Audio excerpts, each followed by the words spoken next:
acompañando a una familia que sepultaba a un familiar que había muerto por el coronavirus. Es un momento difícil. Normalmente en una ceremonia fúnebre yo estoy muy cerca de la gente, los abrazo, los acompaño, me gusta sentir su dolor, estar con ellos, no fingir en ese momento. Pero el COVID ha cambiado la forma como vemos la vida, como nos relacionamos. Y es difícil no poder abrazar a esa persona, decirle cuánto le apreciamos, pero sí hubo algo muy lindo que Dios me dio la oportunidad de hacer, fue presentarle la verdad acerca de la muerte, de la vida y sobre todo la esperanza bendita de Cristo Jesús, porque quien murió fue una mujer que estaba a los pies del Señor, una mujer de ejemplo, de testimonio, de entrega delante de nuestro Dios. Y tal vez ese sea tu caso. Tal vez sea tu caso el de la pérdida de un ser querido en este momento. Y quiero hablarte a ti, quiero darte algunos consejos en esta hora, antes de hacer una oración especial y antes de hablar del tema de la muerte. En primer lugar, yo quisiera decirte, necesitas entender, recordar que la vida continúa. La vida continúa. Aunque estás herido, la vida no ha acabado. Aunque tengas momentos difíciles, aunque veas que estás en una noche oscura, en este momento recuerda que la vida continúa, que este dolor que estás viviendo ahora va a pasar y necesitas enfrentarlo de la mano de nuestro Dios. Y quiero compartir contigo una promesa muy linda que está allí en la palabra de Dios, en el Salmo 147. El Señor dice para cada persona que está pasando por dolor, por un momento triste de angustia ante la pérdida de un ser querido, tiene un mensaje lindo, maravilloso el Señor en esta noche para ti. El Salmo 147, el versículo 3, dice que el Señor sana a los quebrantados de corazón y venda sus heridas. El vendaje de una herida significa que el Señor pone una cura, un vendaje para sanar. Y aunque quedarán cicatrices de esa herida, Dios ha prometido vendar las heridas de tu corazón, las heridas de tu alma. Dios ha prometido vendar las heridas de tu familia, las heridas más profundas de tu vida. En segundo lugar, yo quiero compartir contigo un consejo muy importante en este momento de duelo, de dolor por el que estás pasando tú y tu familia. Y es que es necesario que tú puedas aceptar tus pensamientos, no huyas de ellos. Lo que estás pasando en este momento, lo que estás pensando en este momento es importante. No te sientas mal por tener esas preguntas, esas dudas, esas inquietudes. A veces lo primero que llega a nuestra mente es algo de rabia, dolor, tristeza. ¿Por qué a mí? ¿Por qué mi papá? ¿Por qué ese niño? ¿Por qué ese joven? ¿Por qué mi primo? ¿Por qué mi hija? Las preguntas que llegan a nuestra mente, las dudas, las inquietudes, no las calles en tu conciencia. No las rechaces. No está mal sentir dolor, no está mal sentir ira, sentir desesperanza en ese momento. Jesús en la cruz sintió en su humanidad que el Padre lo había abandonado. No era así, pero expresó: Dios mío, ¿por qué me has desamparado? Pero sabes, una cosa muy importante que puedo decirte es, aunque tus pensamientos son importantes y tú los tienes allí, deja que fluyan como un río que corre. No permitas que se queden solo dentro de ti. Habla con alguien, comparte esos pensamientos, busca a alguien de confianza que pueda escucharte, conversa con una persona, no huyas de esos pensamientos, pero tampoco los dejes dentro de ti, porque se convierten en una hemorragia interna que te desangra el corazón y que te destruye. En tercer lugar, en esta hora yo quiero decirte que si estás experimentando un momento de dolor y la pérdida de un ser querido, busca a alguien, busca una persona, un amigo con quien conversar, especialmente alguien que esté pasando por lo que tú estás pasando. Y sabes, en este sentido yo quisiera decirte de todo corazón que hay alguien que es mucho más valioso que ese amigo en el que estás pensando. Y esa persona es Jesús, que está dispuesto a escucharte, que está dispuesto a abrir su corazón porque Él experimentó el dolor que tú estás experimentando. Así que en la noche, cuando sientas dolor, cuando sientas rabia, cuando sientas tristeza, habla con Él, llora con Él, derrama tu corazón, cuéntale las tristezas que tienes en tu vida, en tu corazón, porque Él ha prometido que a su lado el dolor será más llevadero. Así que si estás pasando por este momento de dolor, haz de Jesús tu mejor amigo. Él tiene cuidado de nosotros, Él nos escucha, nos lleva en sus brazos de amor. Además, quiero decirte que en este momento, en la situación que estás pasando, hay una tentación muy peligrosa y es la tentación a buscar algunos desahogos, caer en algunos vicios producto de esa necesidad de vaciar el corazón y de sanar las heridas que tenemos. Muchas personas en el momento de duelo caen en el vicio de las drogas, del alcohol. Y no estoy hablando solo de sustancias psicoactivas, aún de medicamentos psiquiátricos que tú vas a buscar para calmar la emoción que tiene tu corazón. Y no sé si me van a crucificar los psiquiatras o los médicos, pero te voy a decir algo. Aún la medicina para calmar tus emociones en este momento, ojalá pudieras no tomarla en el caso de que tú seas quien está buscando ese medicamento y no porque tengas un problema medicado. Porque el tomar medicamentos para calmar el dolor va a generar en ti una dependencia. O el buscar ese trago, esa copa de alcohol para tratar de ahogar tus penas, para tratar de olvidar aquello que has sufrido, va realmente, al principio puede parecer algo lindo, puede parecer que va a calmar tu dolor, pero después vas a destruir tu vida y ya no solo vas a tener una persona a quien perdiste, un ser querido, sino que tu vida también estará perdida, destruida, te llevará a un hueco del cual es muy difícil salir. He visitado personas en una fundación, he visitado amigos que están luchando con las drogas, he tenido grupos de apoyo en los que he trabajado en comunidades muy peligrosas de personas que han tenido que salir de las drogas. En una ocasión tuve que predicarle a un grupo de jóvenes a las 11 de la noche, llevándoles comida, mientras consumían marihuana en un lugar de una ciudad muy peligrosa. Y ahí estuvimos junto a algunos amigos con más de 20 jóvenes que estaban consumiendo. Las drogas, el alcohol, los vicios, la mayor cantidad de ocasiones son producto de un desahogo emocional equivocado. Buscamos desahogar nuestras penas en cosas que nos llevan a la destrucción. Por eso en este momento yo te digo en el nombre del Señor, no le des cabida a ningún vicio que aparentemente intente calmar tu dolor.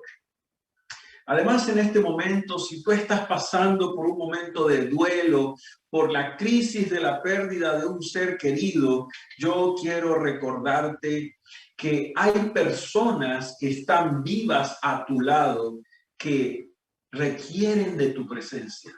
Hay personas a quienes tú le importas, hijos, amigos, vecinos, familiares, padres, madres que aún están con vida. De repente tú no lo ves, pero estas personas están a tu lado y tú les importas a ellos. Míralos, llámalos, no te encierres, no te enclaustres. Busca la forma de salir, de compartir con tus amigos. No te encierres en un luto eterno que no te permita salir de ese lugar, porque puedes llegar a tomar decisiones equivocadas en el proceso de tu duelo. Trata de comenzar otra vez, trata de asumir de nuevo el control. Yo entiendo y sabes, se siente como que lo he perdido todo, como que ya no hay un horizonte a donde mirar, como que yo no tengo nada, es una noche oscura completamente. Pero yo quiero recordarte que la noche es oscura pero solo dura 12, 13 horas, depende del lugar donde estés. La noche es fría, lóbrega, oscura, pero en la mañana el sol saldrá. El invierno puede ser abrasador, puede venir un frío recalcitrante que destruye los huesos, pero el invierno se acaba. El dolor que hay en tu corazón pasará con las heridas vendadas que Dios tendrá, con esa venda preciosa de Jesucristo que pondrá en tu corazón. Necesitas venir al Señor en este momento y decirle: Señor, sana las heridas de mi corazón, sana las heridas de la pérdida, esa herida que yo tengo, la muerte de mi madre, de mi padre, de mis hijos, o de esa persona a la que amaba, de mi esposo, de mi esposa, han golpeado mi vida. Dile: Señor, hoy sana mi corazón. Y tal vez si hay algo más que pudiera decirte, yo te diría: mira, siéntete triste, expresa tus emociones, grita, llora, deja salir tus lágrimas. Yo creo que Dios permitió que nosotros llorásemos. Los hombres lloran, las mujeres lloran, los niños lloran. Yo creo que esta es una sensación que el Señor ha permitido para no explotar dentro de nosotros, para que el cáncer de la represión de las emociones no destruya lo poco que tenemos todavía como seres humanos. El dolor produce llanto, lágrimas. Así que si tienes que llorar, llora. Pero yo quiero decirte algo en este momento. Es algo muy especial para ti que estás pasando por un momento de pérdida de un ser querido. Por el COVID, por cualquier situación, hoy estás triste. Yo quiero decirte, mira, Primera de Tesalonicenses, el capítulo 4, el versículo 13, tiene un mensaje impresionante para nosotros y lo vamos a estudiar más adelante, pero ahora quiero hablarte a ti, a tu corazón. Mira, el versículo 13 dice la palabra de Dios: hermanos, no quiero que ignoren acerca de los que duermen, para que no se entristezcan como los otros que no tienen esperanza. El apóstol Pablo está diciéndote a ti y a mí que hay dos tipos de tristeza ante la muerte: la tristeza con esperanza y la tristeza sin esperanza. La tristeza con esperanza, ¿cómo la puedo describir? Es un dolor, por supuesto, hay lágrimas, pero hay una paz que Dios da.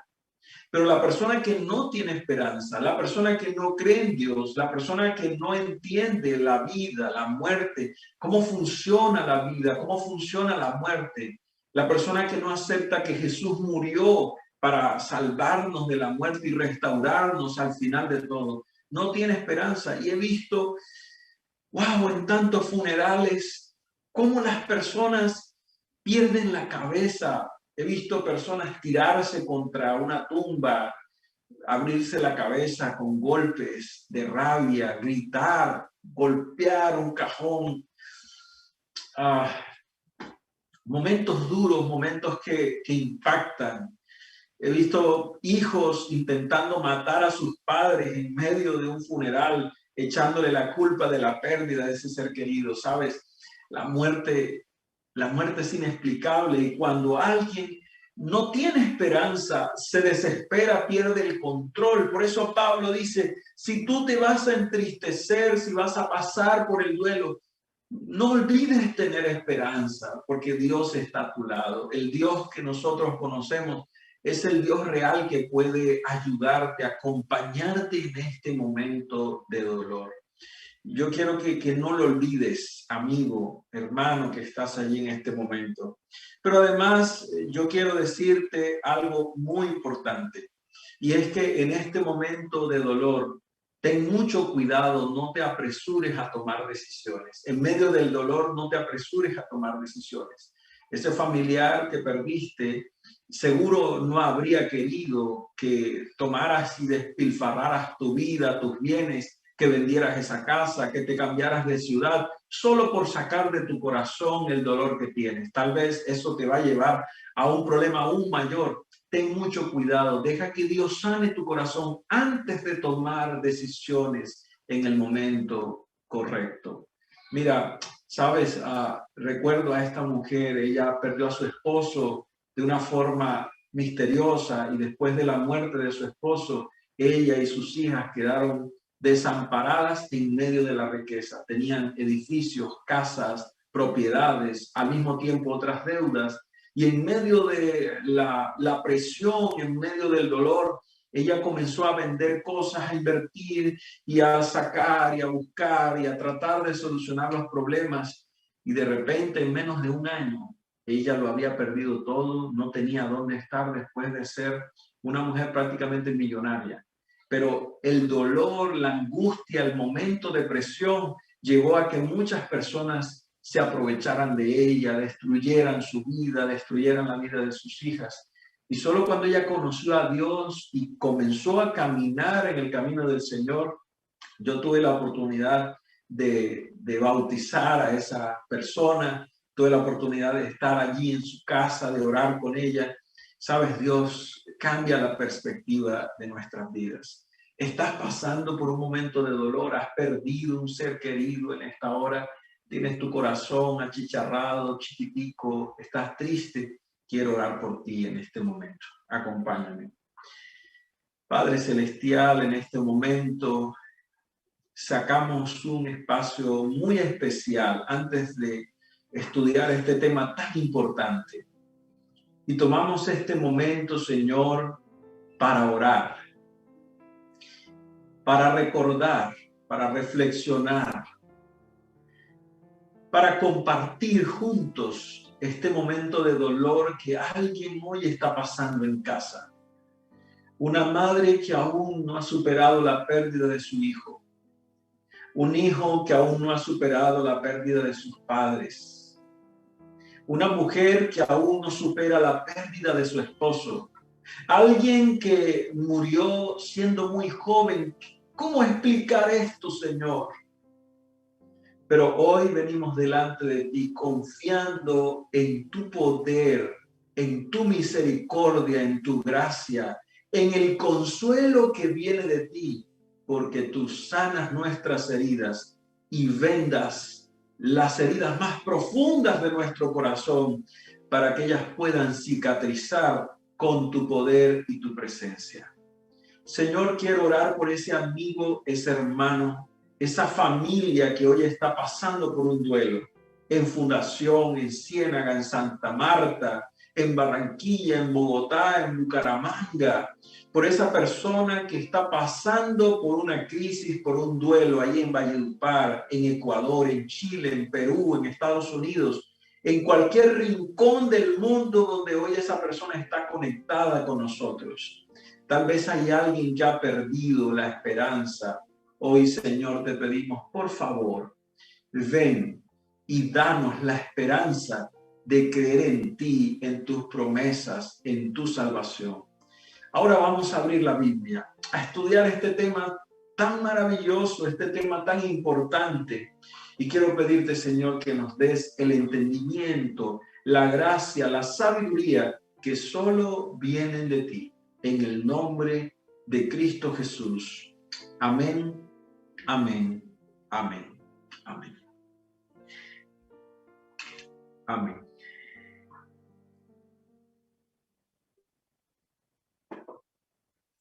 Quiero agradecer a cada uno de los que han venido esta noche. Al igual que todas las noches, estaremos estudiando hoy un tema de la palabra de Dios, un mensaje, un estudio en el que esperamos tener un encuentro personal con la palabra de Dios. Esa palabra que transforma, esa palabra que restaura, esa palabra que sana, esa palabra que también traspasa el corazón, porque a veces es necesario ser un poco descubiertos, abrir lo que tenemos por dentro, nuestros pensamientos, exponerlos, ponerlos en comparación con la palabra para crecer. Es importante, familia, que en este momento yo pueda tener la confianza absoluta en que Dios estará a mi lado, en que Dios estará a mi lado. Y habrá muchas cosas que hacer, pero debo confiar en que Dios estará a mi lado. Bien, nos atañe un tema muy importante. ¿Qué es la muerte? ¿Están los muertos realmente muertos? Es una pregunta que nos hemos hecho durante muchos años.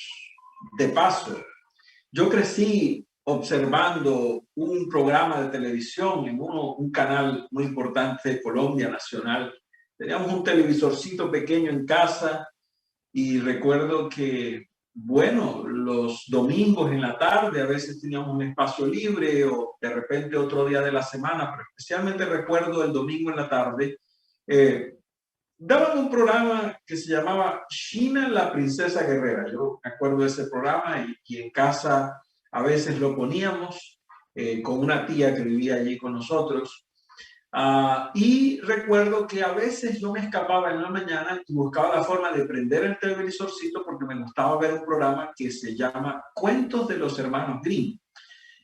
Yo crecí viendo ese programa escondido de mis padres. Crecí en un hogar cristiano, un hogar adventista, así que debo confesarles que muchas cosas que he aprendido se las debo al Señor y a mis padres. Pero me gustaba echarme unas voladitas a veces por allí, a veces donde un vecino, diagonal a la casa, cruzaba la cuadra y me hacía el loco y me paraba en la puerta a hablar con el hijo, con él, a conversar, pero era para echarle el ojo al programa de televisión. Y allí miré un poco algunas cosas, como por ejemplo los fantasmas, las apariciones, las pócimas mágicas que hacían aparecer personas, etcétera. Así que, de alguna manera, cuando vine a la Biblia y tuve la madurez de entender el mensaje de lo que la palabra de Dios me dice, me di cuenta que este tal vez es un tema olvidado por la humanidad.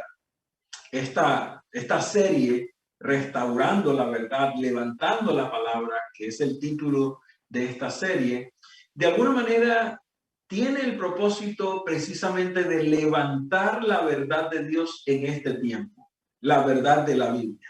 Y yo quiero mostrarte hoy que la verdad acerca de los muertos es una doctrina bíblica tal vez de las más importantes en el tiempo del fin antes que Cristo venga por segunda vez. Tal vez es algo que nosotros no entendemos así, pero yo quiero que hoy emprendamos un viaje a través de la Biblia, entendiendo este concepto, el principio de la muerte y de la vida, para conocer un poco más del Señor. Ahora, yo quiero decirte que hablar de la muerte no debe ser un tabú, ni mucho menos es un asunto que debe traer oscuridad, desesperanza, falta de consuelo. No, todo lo contrario. Hablar de la muerte en la Biblia es algo completamente diferente a lo que esa imagen de ese muñeco con esa hoz en la mano ha mostrado a través de Hollywood y todas las producciones televisivas de los tiempos. Mira, cuando queremos hablar de la muerte, lo primero que tenemos que hablar es acerca de la vida. Cuando hablamos de la muerte, solamente pensar en la palabra muerte, la muerte es la ausencia de la vida. Por lo tanto, si queremos hablar de la muerte, tenemos que hablar de la vida. ¿Cómo llegamos a ser lo que somos, donde estamos? Para eso tenemos que ir al libro de los orígenes, el libro de Génesis, el capítulo 2. Ven conmigo a Génesis, el capítulo 2, y vamos a mirar el versículo 7. Génesis es el primer libro de la Biblia en el Antiguo Testamento, en el testimonio de los profetas. Génesis 2, el versículo 7, dice la palabra del Señor. Entonces Jehová Dios formó al hombre del polvo de la tierra y sopló en su nariz, ¿qué sopló? Aliento de vida, y fue el hombre un ser viviente, un ser viviente. Bien, yo quiero quedarme aquí un poco para explicar este proceso. Dios toma el polvo, el barro, y el barro, la tierra, con ella hace un muñeco de barro, de polvo, de la tierra. Luego entonces Dios sopla aliento de vida en ese muñeco de barro y como resultado de la unión de estos dos elementos el polvo de la tierra y el aliento de vida de Dios, el hombre llega a ser un ser viviente. Y lo podemos ver, tal vez tú tengas alguna versión como la Reina Valera antigua, Reina Valera actualizada, que dice claramente otra palabra distinta a ser viviente, que es alma viviente. La expresión alma viviente es la misma expresión ser viviente. Ahora, déjame explicarlo de la siguiente manera. Un momento. Yo tengo aquí un bombillo. Este es un bombillo que está conectado a un sistema eléctrico, a una extensión, y simplemente tiene un interruptor. Yo lo prendo y aquí tenemos luz, ¿sí? Este bombillo tiene unos filamentos por dentro, tiene una cubierta de vidrio y ese bombillo da luz en el momento que se conecta a la energía eléctrica. Ahora, te hago una pregunta. ¿Qué es lo que le permite a este bombillo iluminar? ¿Serán los filamentos que se encuentran adentro? ¿Será el interruptor donde lo prendo y lo apago? ¿Será la energía que llega a este bombillo, ese gran generador eléctrico que hace que en esta línea eléctrica haya energía? ¿Qué es lo que permite que este bombillo produzca la luz como tal, ilumine? Bueno, evidentemente la respuesta correcta es todo. Es una mezcla de dos elementos.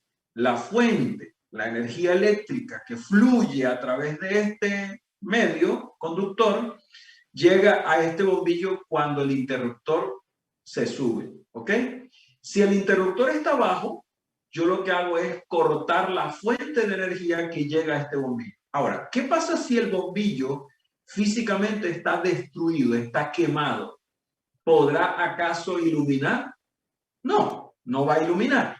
Entonces la luz es el producto o el resultado de un proceso que sucede entre la energía eléctrica que el interruptor en este caso permite que llegue y el bombillo en sí mismo. Ahora te hago una pregunta. Cuando apago este bombillo o cuando bajo el interruptor, ¿a dónde se fue la luz? ¿A dónde se fue la luz? A ver, quiero ver las respuestas allí en el chat. ¿A dónde se fue la luz? ¿Qué pasó con la luz en este momento? A ver, ¿qué sucedió con la luz? ¿A dónde se fue? ¿Se devolvió por el cable? ¿Se quedó guardada dentro del bombillo? ¿Se quedó en el interruptor? ¿A dónde se fue la luz? ¿A dónde se fue la luz? Bueno, evidentemente, a ver, yo quiero ver las respuestas allí en el chat. A ver, ¿quién me responde? ¿A dónde se fue la luz? Voy a prenderlo una vez más. Prendemos aquí. Ahí está. Muy bien. Prendimos el bombillo, encendimos. Hay energía, hay corriente eléctrica y esa energía llega a este bombillo y ese bombillo, al unirse la energía eléctrica con el bombillo como tal, con ese cuerpo que llamamos el bombillo, ahora produjo luz. La pregunta es, cuando yo corto la fuente de energía, ¿para dónde se fue la luz? ¿Dónde se quedó? La respuesta correcta, evidentemente, es la luz ha dejado de ser. Ha dejado de ser. Y la razón es porque la fuente de la energía eléctrica, que es la que permite que este bombillo ilumine de luz, se ha cortado. La energía está aquí, no desapareció. La energía sigue aquí. Y gracias a esa energía estamos conectados aquí. Pero hubo algo, un interruptor que cortó esa energía para que este bombillo la recibiera. Si la luz quedara ahí guardada, entonces yo podría agarrar un balde, un recipiente, y cuando me dicen de la empresa de la energía eléctrica se va a ir la luz mañana, entonces yo tomaría este bombillo, lo metería dentro de un balde, lo dejaría prendido toda la noche y en la mañana lo taparía, ¿cierto? Y cuando se va la luz, yo abriría el balde y tendría iluminación en mi casa. ¿Así funciona? No. La luz es el producto de la unión de dos elementos. Sin energía eléctrica no hay luz. Es la interacción de estos dos elementos el que va a permitir que haya luz, Así que Cuando yo activo, permito que la corriente fluya y llegue a este elemento que se llama bombillo en este caso, va a haber luz, ¿ok? Así que si hay cualquier cosa que interrumpa la energía eléctrica o si hay un bombillo defectuoso, la luz no existirá, dejará de ser, no existe, no hay luz. Es la unión de estos dos elementos lo que permite que haya luz. Ahora, después de esta breve explicación acerca de esto, yo quiero volver nuevamente a la palabra de Dios en Génesis capítulo 2, versículo 7. La Biblia dice que cuando Dios creó al hombre, dos elementos convergen en la creación del ser humano. ¿Qué dice el versículo 7? Lo leímos. Dice que Dios formó al hombre del polvo de la tierra y sopló en su nariz aliento de vida. Aliento de vida. Dos elementos. Dios toma el polvo de la tierra, el barro, ¿sí? Y ahora sopla en la nariz aliento de vida. Y la unión de esos dos elementos produce lo que nosotros conocemos como un ser viviente, un alma viviente. La suma de las dos cosas es lo que produce aliento de vida y polvo de la tierra, produce que el hombre sea un alma viviente, sea un ser viviente.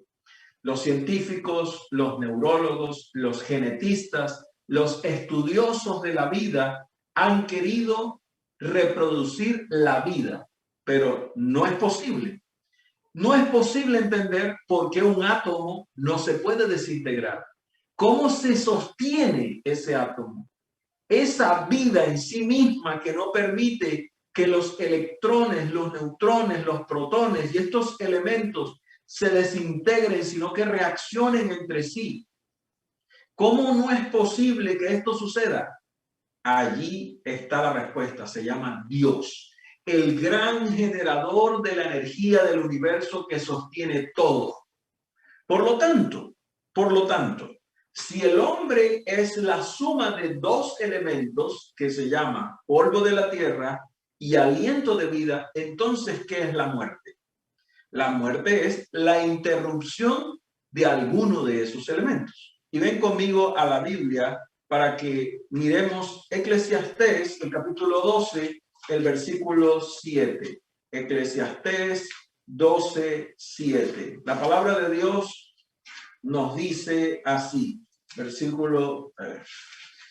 capítulo 12, versículo 7, se me perdió, aquí está.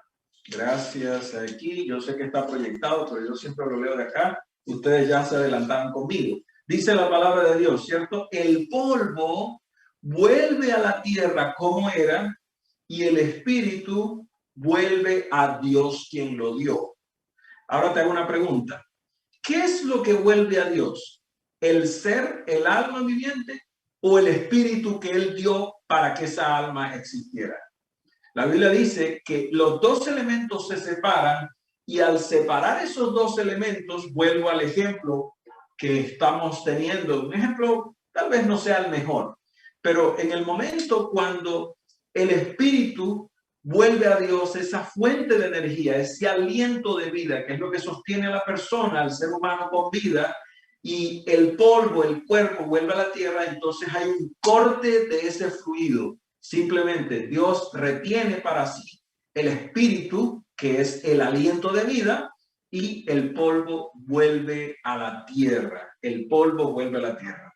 Ahora, vamos a ampliar esto porque un solo texto no puede explicarnos todo, así que yo quiero que estudiemos un poco más profundo. Mira lo que dice el Salmo 104, el versículo 29. Salmo 104, el versículo 29. La palabra de Dios nos dice así. El salmista nos dice de la siguiente manera. Versículo 29. Escondes tu rostro y se turban.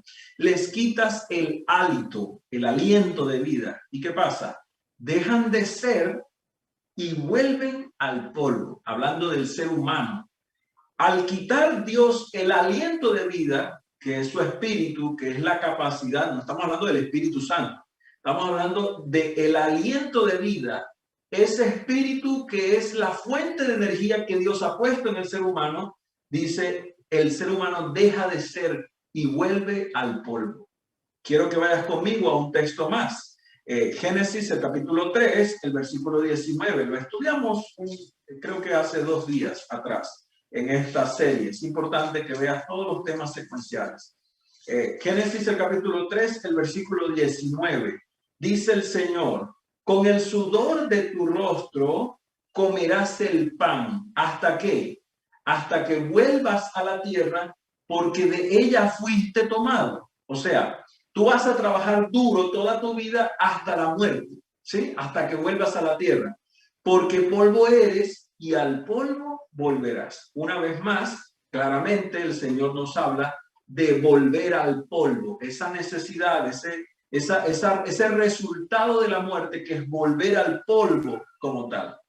Entonces la pregunta es, ¿qué cosa es el espíritu que vuelve a Dios? Aunque ya sabemos que es ese aliento de vida, yo quiero que lo veamos un poco más detallado. Santiago, el capítulo 2, el versículo 26, la palabra del Señor nos habla en este momento a nosotros. Y Santiago 2:26 nos recuerda esa situación, ¿cierto?, que sucede allí. Dice, así como el cuerpo está muerto sin espíritu, también la fe sin obras es muerta. En otras palabras, el apóstol Santiago está diciendo que sin aliento, sin espíritu, el cuerpo está muerto como tal.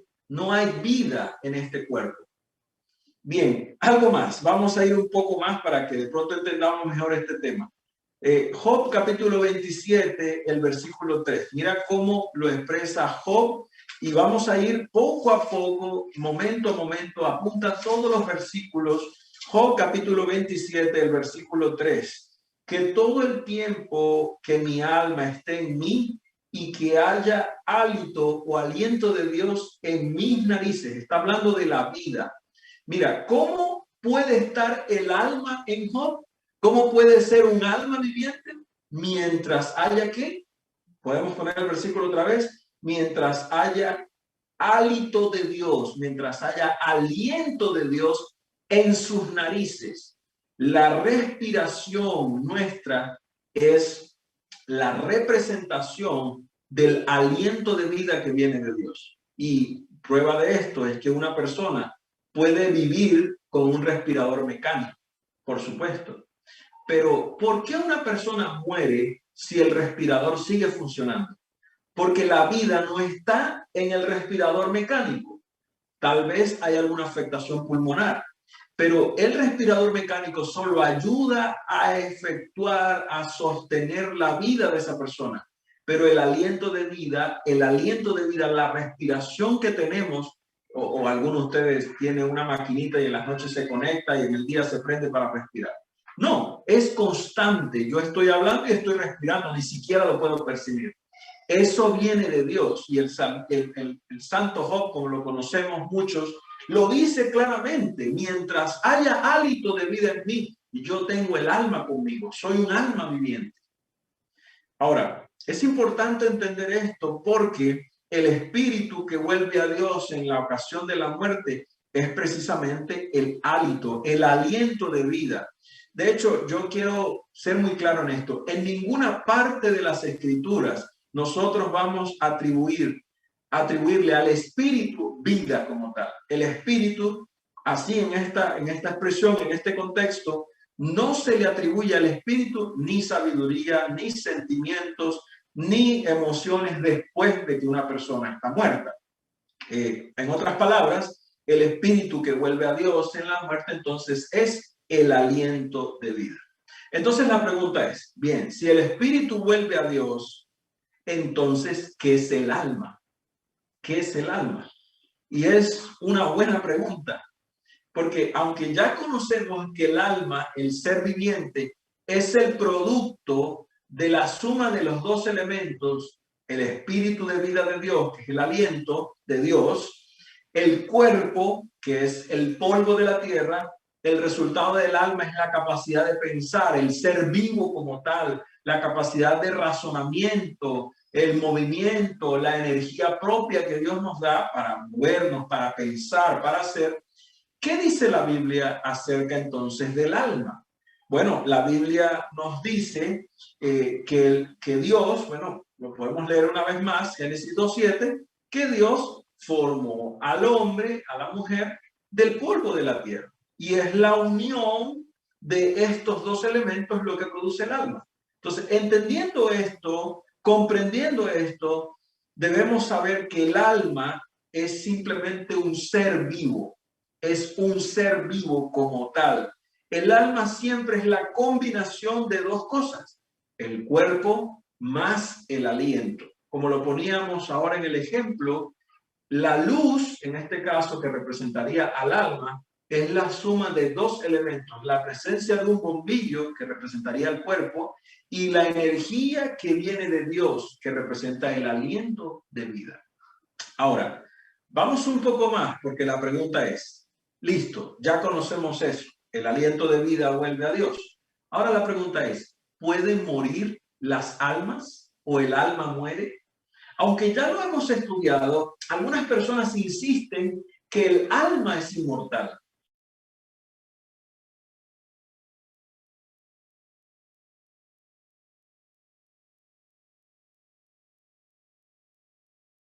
Y en las películas, en el mundo, diariamente, y yo crecí escuchando y viendo eso, el alma es inmortal, el alma es inmortal. Entonces la pregunta es, ¿qué es el alma? Parece que tuve ahí un pequeño problema de internet, pero ya volvimos, ya volvimos. Oren porque el Señor está trabajando, pero también el enemigo está trabajando para interrumpir la conexión. Así que la pregunta es, ¿mueren las almas? ¿Mueren las almas? Ezequiel, el capítulo 18, el versículo 20, tiene una primera respuesta bíblica ante esa pregunta, si mueren las almas. Capítulo 18 de Ezequiel, el versículo 20. Y es muy claro cómo el Señor lo presenta allí. El alma que peque, esa morirá. Tanto la del Padre como la del Hijo, nadie llevará el pecado de otro. El alma que pecare, esa morirá. Así que el alma sí muere. El alma sí muere como tal. Y la razón por la que muere es precisamente que la unión del aliento de vida con el cuerpo, que es el polvo de la tierra, ha desaparecido. Al separar esos dos elementos, el alma muere. Eso es la muerte en sí misma. La Biblia añade al respecto, allí en Apocalipsis, el capítulo 16, el versículo 3, que toda alma, todo ser viviente, toda alma fue muerta en el mar. Hablando de ese momento interesante, cómo se mira una profecía en el tiempo del fin. Ahora, entendiendo esto según la palabra de Dios, el hombre que es mortal, su alma muere porque el alma es el producto de estos dos elementos que ya hemos mencionado. ¿Cuáles son esos dos elementos? La suma de el aliento de vida que viene de Dios y el cuerpo o el polvo de la tierra. Bien, ahora entonces nos hacemos una pregunta muy importante. Entendiendo esto, la pregunta sería, entonces, ¿por qué se habla de que el alma es inmortal? ¿De dónde salió eso? Yo solo, vamos a responder esa pregunta, pero solo quiero leerte un versículo, y quiero que vayas conmigo a Primera de Timoteo, y vamos a mirar el capítulo 6, Primera de Timoteo, el capítulo 6, y vamos a mirar un par de versículos allí de Primera de Timoteo. Ya, aquí apareció. Muy bien. Y vamos a mirar allí el capítulo 6, los versículos 15 y 16. 15 y 16. Primera Timoteo 6, 15 y 16. Aparición, dice, a la cual en su tiempo mostrará y bienaventurado y solo soberano, Rey de reyes y Señor de señores. ¿Qué dice el versículo 16? El único que tiene inmortalidad, que habita en luz inaccesible y a quien ninguno de los hombres ha visto ni puede ver. ¿Quién es el único que tiene inmortalidad? Dios es el único que tiene inmortalidad. Y es importante esto, porque si tú recuerdas bien en Génesis el capítulo 3, cuando estuvimos estudiando la expulsión del Edén de Adán y Eva, Dios le dice a Adán y Eva, ustedes no pueden permanecer en el Edén. Génesis 3, 22. No pueden permanecer en el Edén porque con el pecado y con la mortalidad de ustedes y con el dolor que ahora conocen al conocer el bien y el mal, esa experimentación del dolor, al comer del árbol de la vida podrían vivir para siempre y eso no va a pasar. No va a pasar. El hombre no podía vivir para siempre en pecado. El resultado del pecado era la muerte. Dios les había dicho que iban a morir. Así que la inmortalidad solo la posee Dios. Entonces la pregunta es, ¿van al cielo las personas buenas cuando se mueren? ¿A dónde van? ¿A dónde van las personas buenas cuando se mueren? La palabra del Señor nos dice, Juan capítulo 5, hablando de la resurrección, San Juan, el capítulo 5, la palabra del Señor allí nos dice en los versículos 28 y 29, puedes leerlo conmigo allí en tu Biblia o en la proyección que compartimos con cada uno de ustedes. Capítulo 5, versículos 28 y 29.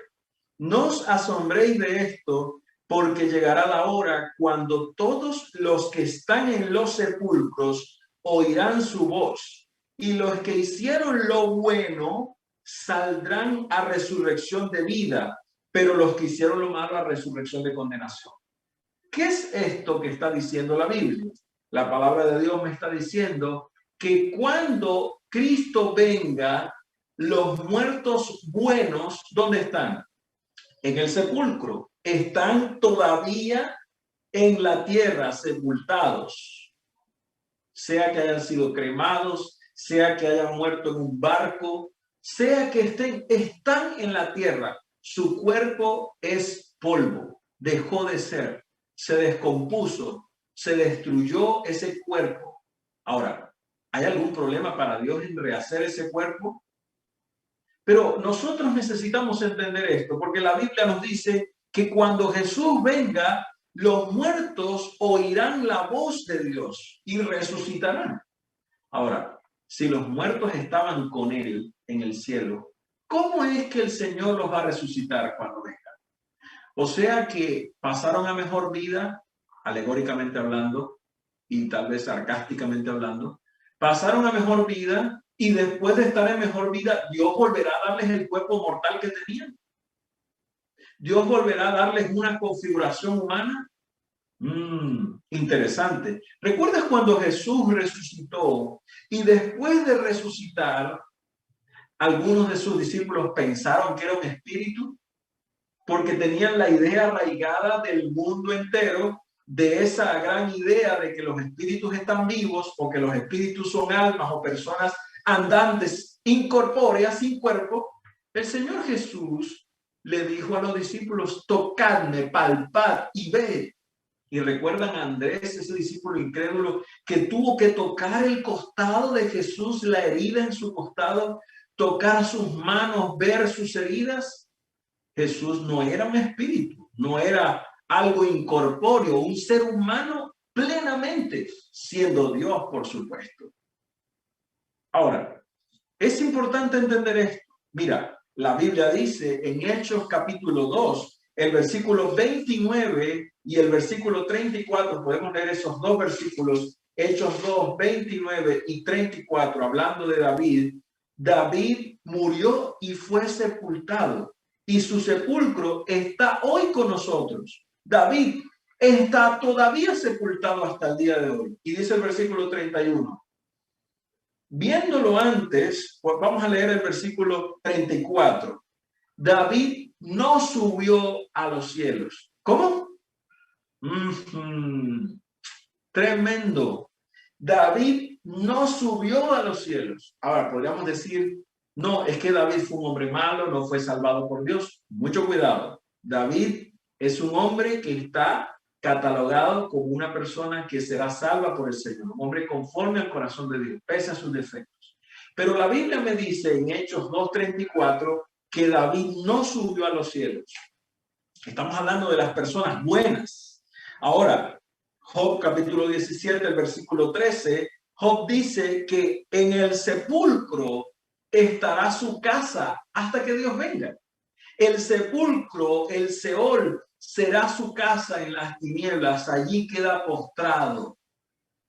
Así que la gente que muere ni va al infierno ni va al cielo. La Biblia nos dice algo completamente diferente. Ahora, una cosa más. ¿Qué dice la Biblia respecto, aclarando más esas dudas que podríamos tener, respecto a qué piensa un alma? Porque ya dijimos con la Biblia que el alma simplemente deja de ser. Es el espíritu, el aliento de vida el que vuelve a Dios. Pero alguien podría decir, ¿puede sentir dolor mi mamá que murió por mí? ¿Puede mirar y decir, no puedo intervenir en la vida de mi hija? Si pudiera decirle en un sueño aquello que debe hacer para que le vaya bien en las cosas, o si pudiera venir y acercarme a ella y tocarla y compartir con ella, que mi mano se uniera a través de un portal, no sé. ¿Qué dice la Biblia respecto a eso? Creo que la Biblia nos ha dejado claro, pero hay algo más que la Biblia dice. Y quiero que seamos muy claros en esto, porque la Biblia nos presenta una cara de la muerte diferente a la que muchos hemos creído por mucho tiempo. Eclesiastés, ven conmigo a la Biblia, una vez más a Eclesiastés. Allí el Señor, a través del escritor bíblico, presenta un mensaje impresionante. Eclesiastés, el capítulo 9. Busca conmigo Eclesiastés, el capítulo 9. Y miremos los versículos 5 al 6. Y luego vamos a leer un versículo más del mismo capítulo. Versículos 5 al 6. Mira lo que dice. Los que viven saben que han de morir, pero los muertos nada saben. ¿Los muertos qué? Nada saben. Su memoria, no tienen recompensa aquí, ¿sí? Su memoria ha sido puesta ¿en qué? En el olvido. O sea, no hay más memoria, no hay más conocimiento, no saben nada, no hay más pago, no hay más recompensa. ¿Qué dice el versículo 6? También se acabaron su amor, su odio, su envidia, y ya nunca más tendrán parte en todo lo que se hace debajo del sol. ¡Wow! ¡Qué impresionante!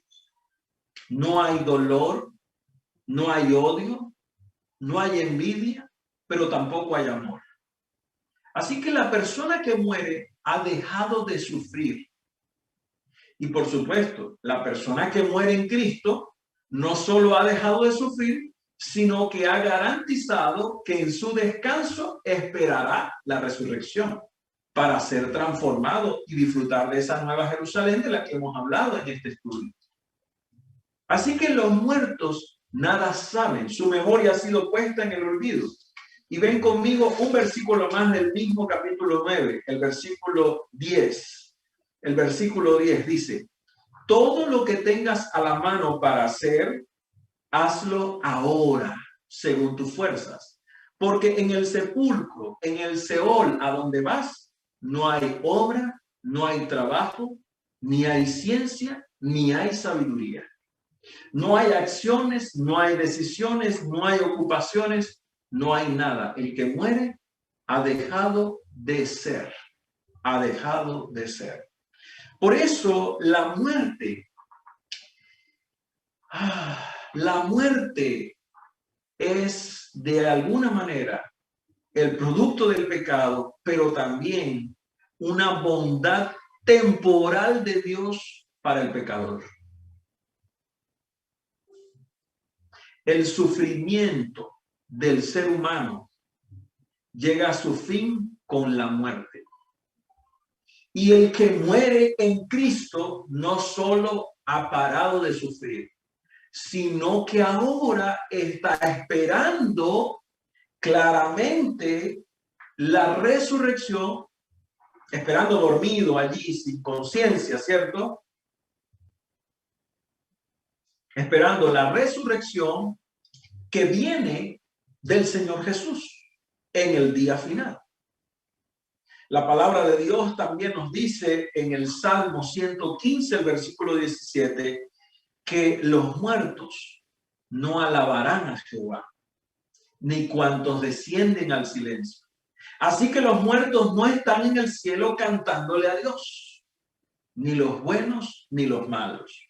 Ahora, ¿pueden comunicarse los muertos con nosotros? Job capítulo 14, el versículo 12 y 21 responde esa pregunta para nosotros una vez más y más directo aún. Job capítulo 14, versículo 12, dice la Biblia: el hombre que yace no vuelve a levantarse mientras exista el cielo, ni se levantará ni se despertará de su sueño. O sea que la muerte es como un sueño, y mientras el cielo que vemos exista, no se levantará, no se levantará. Está descansando, está durmiendo un sueño. La muerte es ese sueño que la persona está durmiendo, desconectado de la vida, que en este caso el aliento de vida que es Dios. Ahora, ¿por qué dice Job que hasta que este cielo pase? Bueno, la Biblia dice claramente que, bueno, podemos leer el versículo 21 del mismo capítulo, Job 14, 21. Si sus hijos reciben honores, no lo sabrá, hablando del muerto. Si sus hijos reciben honores, no lo sabrá. Si son humillados, no se enterará. La persona está descansando. Pero la Biblia me dice en Apocalipsis capítulo 22, versículo 1 en adelante, que Dios pondrá cielos nuevos y tierra nueva. Entonces, Job lo que está diciendo es: hasta que este mundo no sea renovado y vivamos en el pecado, los muertos seguirán dormidos, seguirán muertos, seguirán descansando. Pero esto también significa que la muerte no es el fin de la existencia, que es un alto en el camino y que después de la muerte sí hay vida, pero antes un breve receso, un sueño inconsciente en el que yo no tengo que sufrir nada, ni dolor, ni enfermedad, ni nada de lo que sucede debajo del sol. La palabra de Dios dice entonces que la resurrección, la vuelta a la vida de esos muertos justos que murieron en el Señor, se dará en el momento que Él venga, que Jesús venga. La Biblia dice que así será. Y de hecho, la palabra de Dios dice en Apocalipsis, el capítulo 22, el versículo 12, que la resurrección es parte de una recompensa, porque Dios traerá una recompensa. Esa recompensa para los vivos, para los muertos, para toda la humanidad, es el resultado de algo que la persona ha vivido, un estilo de vida, un tipo de aceptación a Dios, obras producto del Espíritu Santo o producto del pecado y de la carne. Así lo dice aquí: yo vengo pronto y mi galardón, mi premio, pero también mi castigo, el resultado de cada uno, para darle la recompensa a cada uno.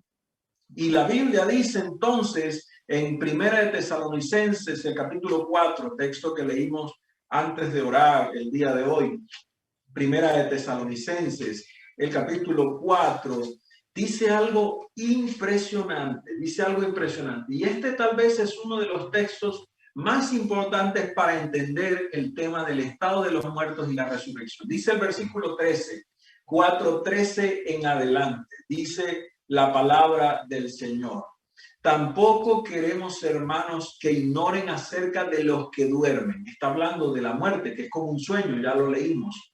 Está hablando de la muerte. Dice: para que no se entristezcan como aquellos que no tienen esperanza. Porque si creemos que Jesús murió y resucitó, así también traerá Dios con Jesús a los que durmieron en él. ¿De qué manera? ¿De qué manera? ¿De qué manera los traerá? ¿En qué sentido los traerá? Mira lo que dice el versículo 16. El mismo Señor, versículo 16, con voz de mando, con voz de arcángel y con trompeta de Dios, descenderá del cielo. Y entonces los muertos en Cristo resucitarán primero. Así que Dios traerá a los que murieron en él. ¿En qué sentido? En que es Dios la fuente de vida, y al venir a la tierra devolverá el aliento de vida para el que durmió en él, para todo aquel que ha dormido en la esperanza de la resurrección. La Biblia es muy clara. La Biblia es muy clara. Inclusive, la Biblia dice, y yo lo creo, 1 Tesalonicenses 4, el versículo 17, que nosotros, creyendo que nosotros estaremos vivos en el momento de la venida de Jesús, nosotros los que vivimos, los que hayamos quedado, seremos arrebatados, o sea, levantados de la tierra hacia las nubes del cielo, juntamente con ellos. O sea que ellos, ¿dónde están? ¿Venían con Jesús en las nubes? No, fueron resucitados, habían permanecido en el polvo de la tierra, en el Seol, en la tierra como tal. Y ahora también han sido resucitados y también son arrebatados. Un arrebatamiento visible, un arrebatamiento físico donde todos podemos ver al que murió, ha resucitado, arrebatados con ellos en las nubes para recibir al Señor en el aire. Y así estaremos para siempre con el Señor. Es por eso que el apóstol Pablo dice en el versículo 18 de ese mismo capítulo, 4:18, esas palabras deben traer consuelo a nuestro corazón, porque hay esperanza después de la muerte, porque hay esperanza para todo aquel que murió en el Señor, que aceptó a Jesús. Hay esperanza. Y la primera carta de Corintios es todavía más clara. Primera de Corintios, ven conmigo a la palabra del Señor en el capítulo 15 y lee conmigo el versículo 51 al 53. Mira lo que dice la palabra del Señor. Os digo un misterio. No todos moriremos, dice Pablo, pero todos seremos transformados. En un momento, en un abrir y cerrar de ojos, a la final trompeta. Ya hablamos de la trompeta, esa voz de arcángel, de trompeta de Dios. Los muertos serán ¿qué? Resucitados, incorruptibles, y nosotros seremos transformados. En otras palabras, la muerte, la resurrección de la muerte y la vida eterna, esa incorrupción, esa limpieza perfecta, ese cuerpo transformado sin defecto, no se obtiene en el momento que se muere. Se obtiene en el momento de la resurrección, como Jesús lo obtuvo también en la resurrección. Por eso es que el apóstol Pablo compara la muerte y la resurrección de Cristo con la muerte y la resurrección de los justos. Y el versículo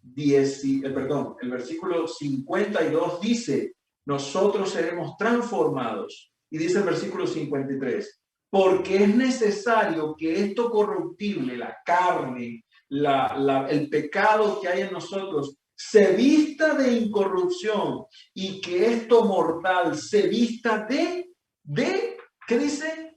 Inmortalidad.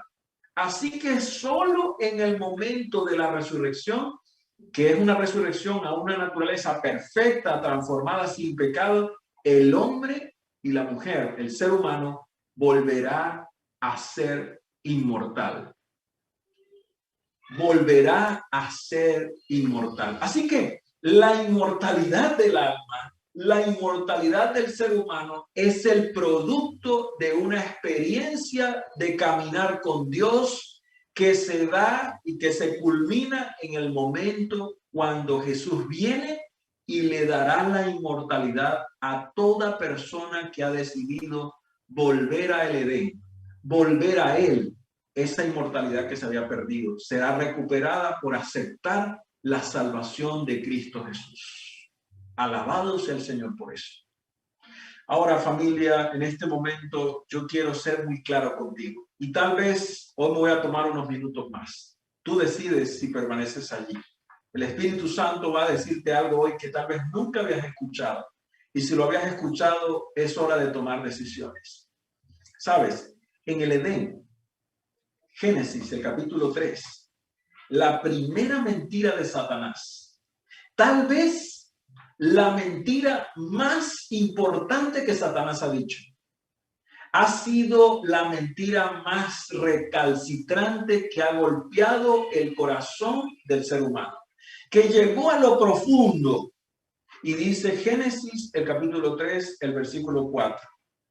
Le dijo la serpiente a la mujer, no moriréis. El engaño de Satanás, hacerle creer al ser humano que cuando muere, no muere. Que cuando muere, sigue vivo. Que su vida sigue. Que, entre comillas, el alma es inmortal. No importa lo que hagas, no importa lo que digas, no importa si comes del árbol, no importa si pecas, no importa si no aceptas a Jesús, igual vas a seguir vivo después de la muerte. La gran mentira de Satanás sigue vigente en este tiempo. Y es tan fuerte esta mentira de Satanás que esa mentira, dice Apocalipsis 12:9, que fue promulgada directamente por el mismo Satanás, quien es la serpiente antigua, el diablo. Ahora yo quiero decirte algo muy importante. Este es uno de los temas más importantes de la Biblia, porque aunque nosotros podemos no darle la importancia, entenderlo como un tema principal, nosotros encontramos en la Biblia cómo Satanás ha obrado a través de esta mentira, usando personas a través de los siglos para engañar al ser humano. Y podría mencionarte algunos ejemplos. Por ejemplo, los magos de Egipto, ahí en Éxodo capítulo 7, versículo 11. Los magos de Egipto que intentaron hacer aparecer allí una serpiente, hacer magia, obra de Satanás directamente. O la pitonisa de Endor, esa bruja, esa pitonisa que hizo aparecer, entre comillas, a Samuel, un profeta que había muerto, y se lo mostró a Saúl, un hombre que ya había sido rechazado por Dios. El diablo ha usado esta herramienta de la inmortalidad del alma para destruir al ser humano. En la Biblia encontramos otro ejemplo, por ejemplo, los brujos, esos brujos que están allí alrededor del palacio, en el caso de Nabucodonosor y Daniel, en Daniel capítulo 2. O por ejemplo, en Hechos, el capítulo 16, un espíritu de una muchacha adivina. La Biblia dice que la adivinación, la brujería, la hechicería no tienen parte en el reino de los cielos. Y vamos a hablar de este tema más cuando hablemos de la pregunta, ¿está el diablo a cargo del infierno? Que será uno de nuestros temas más fuertes de esta serie. Ahora, sabes, es importante en este tiempo entender esto, porque Apocalipsis 18:23 me dice claramente, Apocalipsis 18:23 me dice claramente que Satanás, el diablo, esa serpiente antigua, Satanás, está engañando con hechicería en el tiempo del fin, engañando, dice la Escritura, a todas las naciones, al punto de que la gente Satanás hizo que la hechicería en Babilonia se convirtiera en un fenómeno mundial. La hechicería es una agencia sobrenatural que pretende recibir poder, sabiduría de los espíritus muertos. Y la hechicería es ese poder que intenta, entre comillas, recibir poder de los espíritus muertos. Yo quiero decirte algo, es la herramienta directa que Satanás usará en el tiempo del fin para engañar, si fuere posible, aún a los escogidos. ¿Sabes? Segunda de Corintios 11:13 nos dice que en el tiempo del fin Satanás usará la hechicería, intentando mostrar, hacer aparecer a apóstoles, a santos que vendrán con falsedad mostrando una aparente nueva revelación de Dios. Y eso está sucediendo en este tiempo y sucederá en la medida que el tiempo avanza.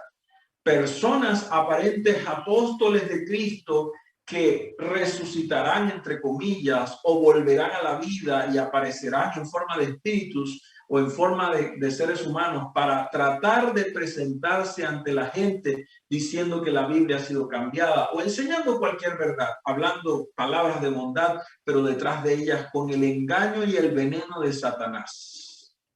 Y claro, aquellos que hemos creído que los muertos están vivos, seremos engañados muy fácilmente, muy fácilmente. Ahora la pregunta es, ¿tiene poder el demonio para obrar un milagro de este tipo? ¿Para falsificar un milagro? ¿Para tratar de hacer una señal como las que hace Dios? Claro que sí. La Biblia dice en Apocalipsis 16:14 que los demonios en el tiempo del fin, Apocalipsis 16:14, tienen el poder para hacer señales, para hacer prodigios, para reunir en el mundo a todos aquellos súbditos para la batalla del Armagedón, para ir a conquistar, entre comillas, la ciudad santa, antes de que Dios destruya a todos aquellos que están con Satanás. Los demonios tienen poder para obrar señales, porque son ángeles, ángeles caídos, por supuesto, pero son ángeles que Dios creó, que tienen poder, que tienen influencia. Y en la medida que el Espíritu Santo de Dios se retira de la tierra, que el hombre se va hacia el pecado, cree las mentiras de Satanás, ellos comienzan a tomar posesión de la tierra, posesión de las familias, y gente endemoniada, inclusive demonios personificados, toman el control. ¿Tú no crees que una persona está endemoniada cuando quema a alguien vivo, cuando agarra un arma para disparar y matar a tantas personas en un lugar? O cuando una persona, bueno, no voy a mencionar más casos, pero yo creo que tú lo entiendes. Satanás tiene poder y se levantará. La Biblia dice en Mateo 24:24, la palabra de Dios es muy certera. En la boca del mismo Jesús, Mateo 24:24, se levantarán falsos cristos, falsos profetas, harán grandes señales y prodigios, de tal manera que si fuera posible, engañarán aún a los escogidos. Y el versículo 23 dice que si fuera posible, el demonio se haría pasar por Cristo mismo, hará representación de Cristo mismo. Y quien no esté ubicado y entienda esta verdad, será engañado. Seremos engañados si no entendemos esta verdad. Ahora, sabes, la Biblia nos dice que cuando una persona sea resucitada, después de la resurrección en Cristo, no volverá a morir jamás. La resurrección en Cristo es una resurrección para vida. Recuerda, ha sido vestida la persona de inmortalidad. Por lo tanto, familia, la Biblia dice que después que una persona muere, vuelve al polvo, su espíritu, su aliento de vida vuelve a Dios, la persona nada sabe, no vive más y espera en la tumba hasta que Dios lo resucite para vida eterna o para muerte eterna. ¿Sabes? Satanás está interviniendo en este mundo. Y fue él el que inventó la falsa enseñanza de que los muertos están vivos. La falsa doctrina de la reencarnación, la canalización, la comunicación con los espíritus, la adoración de los espíritus, la doctrina del alma inmortal.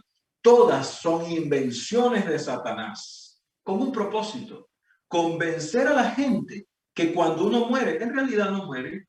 Claro, eso entonces me dice que yo sigo vivo, no pasa nada, la vida continúa, solo que ahora en otra dimensión. Pero no es así. Cuando una persona no acepta a Cristo, esa persona finalmente resucitará para morir eternamente. Y es allí donde está la diferencia. Aceptar a Cristo en mi corazón cuando tengo vida me va a llevar a entender y comprender la vida eterna que solo Dios me puede dar. La Biblia es clara. Yo no puedo dejar de predicar la verdad de la palabra de Dios. Y sabes, en este momento yo quiero decirte algo. Esta no es una doctrina para tristeza del corazón, sino para tener paz en el Señor. Ahora, tal vez tú te preguntas, ¿será que mi mamá o mi ser querido que falleció en el último minuto aceptó a Jesús? Esa pregunta no te la puedo responder. Eso depende de Dios.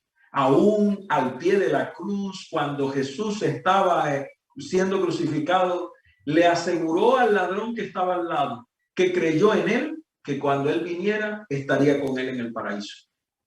Le aseguró, te digo, de cierto te digo hoy que estarás conmigo en el paraíso. En ese mismo día le aseguró que en la segunda venida de Jesús, él sería resucitado. ¿Y por qué? Porque creyó en el último momento.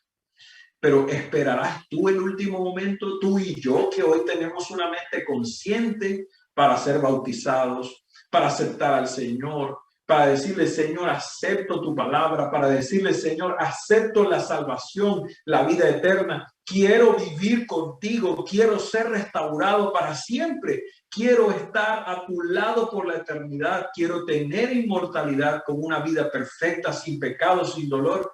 ¿Qué esperas para tomar esa decisión? Yo creo que hoy tú has tomado una decisión.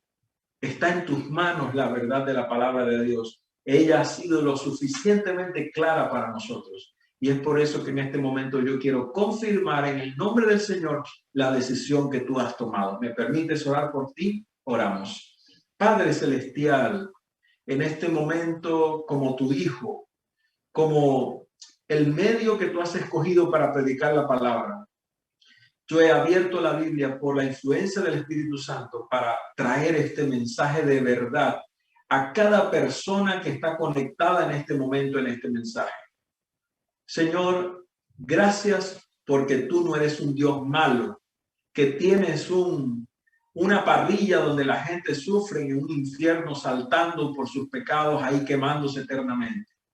Ni tampoco eres un Dios malo que salva a la gente solo porque sí. Eres un Dios justo y por eso los muertos están descansando en un sueño. Y Señor, yo sé, lo creo, tu palabra lo dice y la evidencia de la resurrección de Cristo así lo dice, que en el tiempo del fin, cuando tú vengas, llamarás a tus hijos y resucitarán. Allí quiero encontrar a mi abuelita, Señor. Ahí quiero verme con ella. Ahí quiero verme con mi primo Eduardo, de 9 años, que falleció, que descansó, que tanto nos dolió en la familia. Ahí quiero encontrarme con mis seres queridos que he perdido. Y si tal vez en el COVID, en el camino, hay alguien que falte, yo tengo la fe y la esperanza que me encontraré con cada uno de aquellos que ha aceptado a Jesús como su Salvador. No tengo duda que así es. Señor, te pido que nos apartes del engaño de la inmortalidad del alma y que nos permitas tomar decisiones conscientes hoy que tenemos memoria, hoy que tenemos conciencia, hoy que podemos decidir. Que apartes el miedo, el temor de nuestras vidas y traigas la paz y la gracia que solo viene por Cristo Jesús. En su nombre oramos. Amén, amén y amén. Que Dios te bendiga y que hoy podamos recibir la gracia de nuestro Dios y el Señor confirme esa decisión para vida eterna. Amén. Una feliz noche para ti.